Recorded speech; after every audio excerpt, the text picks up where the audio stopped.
Welcome to Tipsy Mondays, part of Tipsy Talks. This episode is part of a special mini-series in which we are exploring sport as inner training. The idea is simple but powerful. You see, sport compresses life. What life teaches us over a number of years about pressure, failure, ego, control, sport reveals in moments. And if you are willing to look closely, every game becomes a mirror. Not of how we perform, but of how we respond internally. In this series, each sport helps us explore one essential inner capacity. Today, through the lens of martial arts, we explore the pillar of awareness. Because in a fight or in life, it is not the fastest or the strongest who prevails, but the one who sees clearly, early, and without distortion. My guest today is someone who has lived combat not as spectacle but as discipline. Major General Manoj Tiger Tiwari began boxing at the age of 8, trained in one of the finest military environments, went on to become a light welterweight champion in the mid-80s, and earned the sobriquet Tiger for his decisive finishes. From boxing to wrestling, kabaddi to athletics, his early years were built on physical intensity. In the army, he continued to excel, not just as a participant, but as a leader who trained with his men and built winning teams. Later, during his stint in the United States, he transitioned into maximum martial arts, MMA, not for competition, but for recovery, discipline, and inner refinement.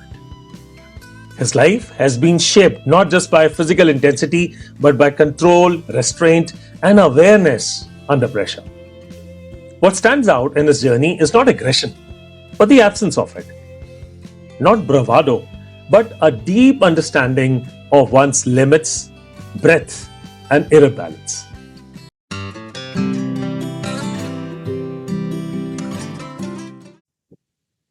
Join friends. Today's episode is not about fighting. It's about what happens inside you when something threatens your balance, physically or emotionally. Because whether it's a punch in the ring or pressure in life, the real question is, how aware are you in that moment? Welcome to Tipsy Talks, Major General Manoj Tiger Tiwari. Welcome to the show, sir. Thank you. Thank you, sir. Thank you. Nice being here. And I'm going to talk about something which is very close to me. Excellent. Manoj, you started training at a very young age. I just was recording your intro, and it says at the age of 8. That is very, very, very young. Boxing, wrestling, multiple combat forms. At that stage, was it about aggression or did awareness come in that early in life? Frankly, it was neither aggression, neither awareness. It was purely a self-preservation thing. Okay. I was a young child. I was not very physically strong. So my father, being in the army also, he noticed that in me, but I was very energetic. Okay. So he wanted to channelize my energies into something more constructive. So he suggested that, look, get more physical, start exercising and start running around and all that kind of thing. And then also I used to get beaten up by older boys, when I used to travel to school. Okay. So that used to bother me, and it used to bother my parents also. So I guess that is what the self-preservation was the first, motivation behind learning to fight. Right. And Manoj, when did you actually first realize that fighting is less about hitting blindly and more about seeing? That's a fantastic question, sir. Actually, this comes with maturity. This comes with as you start getting into it, you start getting hit. Then you start realizing that it is, you have to get up, you have to see the punches coming in. So it takes time. So I guess I would say with for 3 to 4 years after I started training, then I could, control my stance. I could control my breathing. I could control how I reacted to the opponent. Then, as you said, it is less about aggression. It is more about what you see. Right. And how do you discern what the opponent is trying to do to you? And therefore, so it takes time. Right. And what exactly, does this awareness, once you see things and you don't react, you respond to them, what does it do to your body, internally? I mean, not theoretically, but physically. Very frankly, when you're fighting, obviously there are changes in your body. So your breath speeds up, your mind speeds up, your heart starts pounding. But then the whole thing is about being in the moment. The Right. whole thing is about controlling that, and then being in your own zone. So that therefore it's important that you get to learn about taking hits and then responding rather than responding with aggression. Right, right, right. So I remember times when we did our novices boxing in India and IMA. It was just we couldn't even, our eyes were bloody shut, and we were just throwing punches in the air. Lag gaya, nahi hai to just an epic wastage. All right, let's talk about this awareness under situations of pressure, and whether in a real fight or even in intense sparring when you're practicing for MMA or for boxing, what changes inside you the minute pressure rises?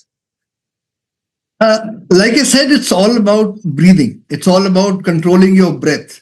So when you actually get into a real fight or maybe an intense sparring bout, the first thing that happens is that your breathing goes up. Right, Obviously, because you're expending energy, and then as the breathing goes up, the heart starts pounding, the mind starts speeding up. So all those changes happen, right. and that is where most people lose it or Okay. win it.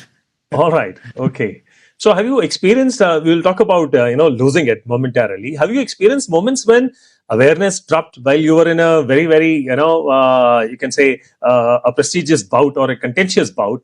And did it? What did it cost you then? And what brought you back immediately? How could you get yourself back and continue to fight and win that bout? This happened quite a few number of times when I was younger. Okay. Maybe just competitive bouts and all that. So one was not really aware of. I used to focus on the how I would hit the opponent, and Okay. as to how the opponent would attack you, and therefore how should I preserve my energies? How I then dance around and then get him to a point where I could be at an advantage. Right. So like you said, it happens, and but I remember my the prestige that was lost that you're talking about in my final term of Okay. IMA. In my final term of IMA, obviously I was quite a good fighter, so I was very confident. But then that is where it costs you. So I had injuries both and in my jaw. So the Okay. opponent was a coachmate of mine. I was focusing more on my wrist injuries, that I should not be using that wrist so that it gets injured. In that, I for a moment forgot about my jaw injury. So the Okay. moment I let go the left straight, my opponent maybe had some intel on that. So he came left straight on my face, and instead of me trying to hit him, it hit me at a point where I had knocked out. I got knocked out. It Okay. was a lucky punch.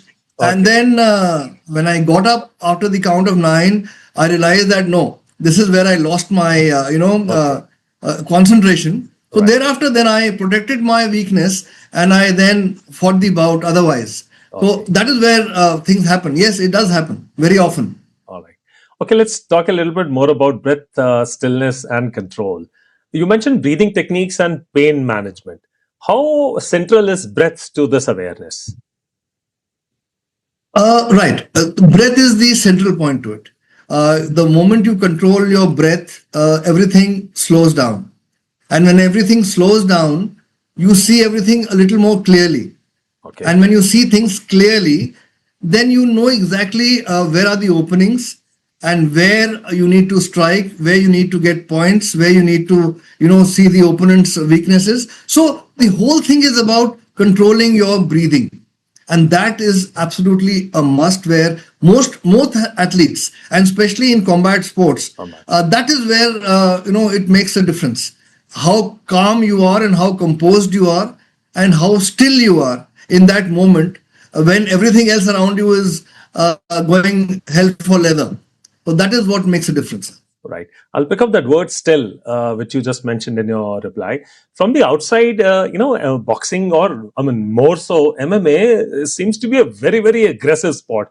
Not a second that the boxers or the sparrers relent.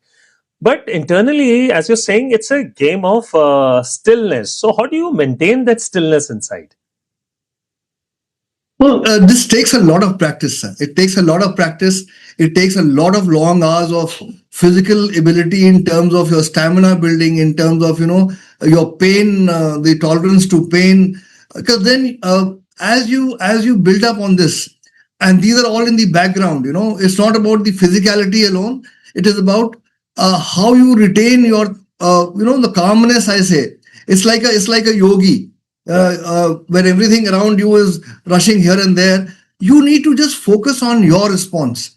You need to focus on the target area. You need to focus on how the opponent is lashing away at you and where is he giving you those openings without getting agitated.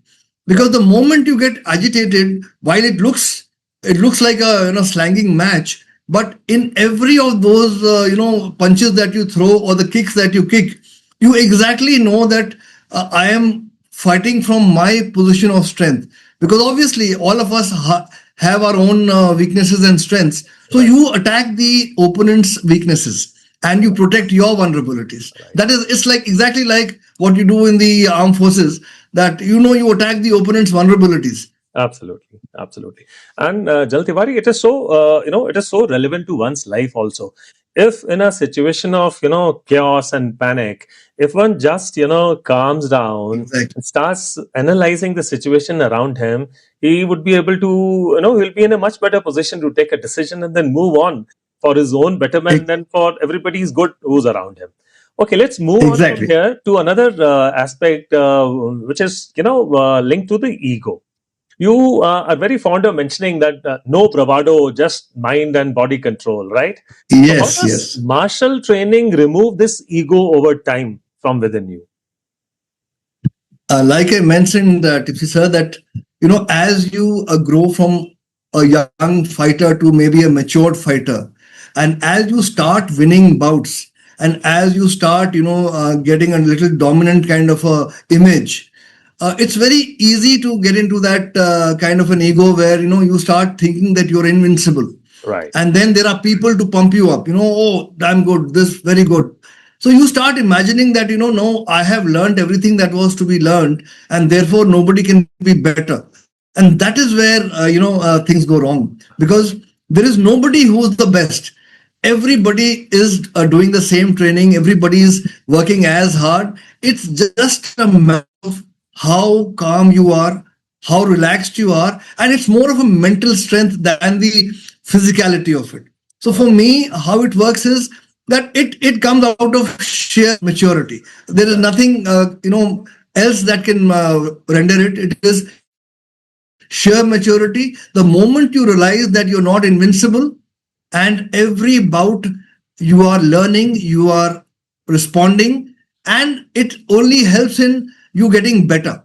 So I realized it pretty early in life, and I guess if I have to put a age to it, I think around 15 or 16, when I Okay. was mature enough into my fighting, about 10 years of fighting already, I realized that no, this is where I need to now start respecting my opponents. Excellent, excellent. And I'm one of your culprits, Jal Tiwari. I'm a big fan of yours. I, till now, have not seen an officer or a JC or a Jawan in the three services indulging in MMA. So, when we spoke about this, when you were commanding the in-depth Mech Brigade, it was, an earth-shaking moment for me. And I am a big fan of yours for that. All right, let's Thank get you on very much. to. Was there a phase, Manoj, in your life, in your sporting life, let's say, where ego dominated your approach or started to dominate, and how did you curb it in time? And what exactly this, how exactly does this change came about?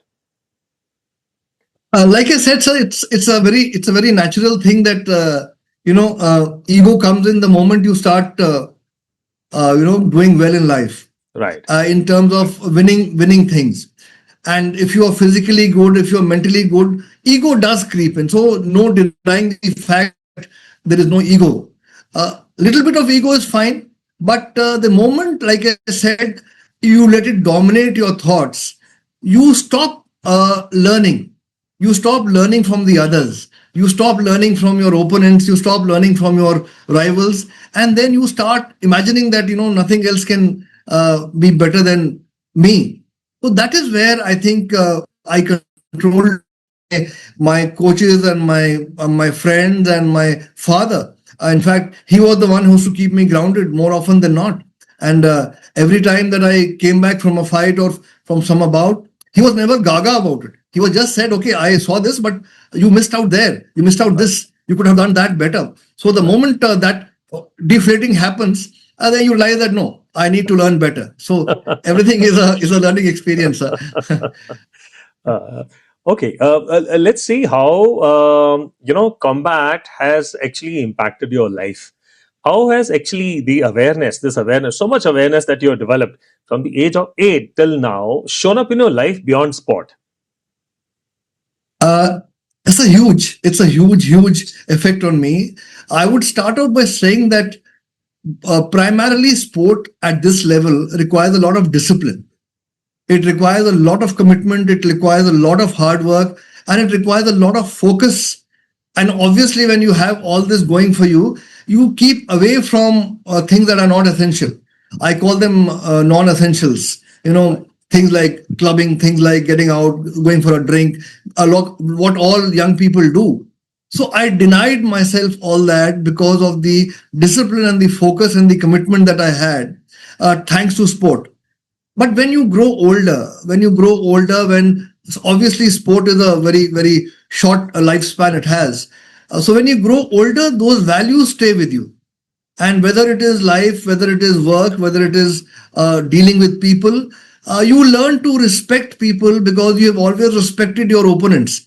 You never get hassled by some criticism because you have been criticized all your life. You never let people get the better of you in terms of some kind of anger that develops inside you because you controlled that anger before. So if you translate each aspect of what you do as you're preparing for sport and apply it later on in life, which I do try to do, that is what makes you a better person, sir. And then you realize, you become humble, humility comes in. You know that you are always learning, and there is nobody else that teaches you except life.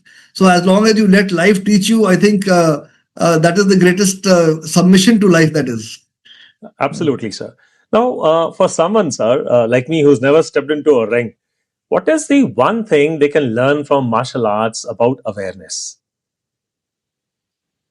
Primarily, sir, I always see whether a person has been into a ring or not. Let's see it this way. You are sitting in a space. Now, that space has a kind of an enclosure, whether it's a room, whether it's an office, whether it's a playground, it has defined limits. So, if that defined limit is what you think as a ring, and you don't think yourself as a fighter, think yourself as somebody who is doing good for the benefit of the others or for society or for whatever, even for your own self benefit. So you are actually fighting. You're actually fighting with the environment. You're fighting with yourself. You're fighting with your ego. You're fighting with your co-workers. There is a constant movement in your mind about how should I deal with the next situation. So similar as the ring, sir. The moment you enter the ring, you know that there is a adversity that is there, and you have to overcome that adversity. So you plan for it. So come back to the office space. Come back to the ground space. Wherever you have a defined limit, it actually, if you pick up each aspect of what I told you, the commitment, the discipline, everything, you apply it on the situation and you find a ready-made solution available. Though you might call it differently, but then that's how it is, sir. The basic virtues, the basic character doesn't change. Doesn't change. Absolutely, absolutely. Chal Tiwari, that was really exhilarating, and I am feeling full of awareness after having spoken to you. Now, if there is one strong message that you would like to leave behind for everybody who's watching us, especially for the youngsters out there, what would that be, sir? And so the only message that I always give to people is that first, do something that is worth your while. That may be anything that you're focused on. Do something that you give back to yourself and to society and to the nation. And in all this, there are 3 or 4 things that are important. One is discipline, commitment, integrity, and truthfulness to the best of your abilities. Be a good citizen, be a good human being, be a good person or a partner, whatever that you are. Try to be that, and just do not live in a world of make beliefs. And especially in the current context where people get swayed by a lot of social media things, not worth it, sir. Be present, be physical, mentally and physically, keep yourself robust. So these are things that are applicable to everything in life. That is my one message that I always give to the youth, sir. Thank you very much, Tiwari. In the end, we both would agree that martial arts is not about defeating an opponent. Perhaps it's about not losing yourself in moments where most people do. Tiger, thank you so very much for bringing not just strength but clarity to this conversation. Thank you very much for being on the show. Thank you very much, sir. Thank you very much, sir, and take care. There are 3 key takeaways from our interaction today with General Tiwari. Number 1, awareness is not speed. It is clarity under pressure. In moments of intensity, it's not about reacting faster, but about seeing earlier and responding clearly. Number 2, the body reflects the mind. Control the breath and you control the moment. Breath is the anchor. When awareness drops, breath becomes shallow. When breath steadies, awareness returns. And number 3, true strength is not aggression. It is restraint. The highest level of training is not about overpowering others, but about not losing control of yourself. If there is one thing this conversation reminds us, it is that awareness is not something we switch on in calm moments. It is something we build, so it stays with us in difficult times.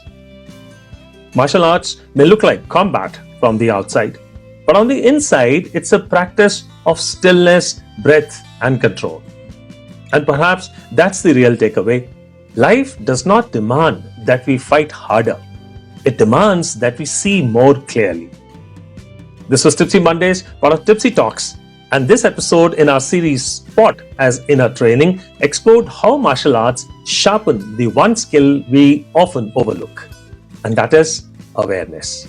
Until next time, stay present, stay aware, and don't lose yourself when it matters the most. Jai Hind.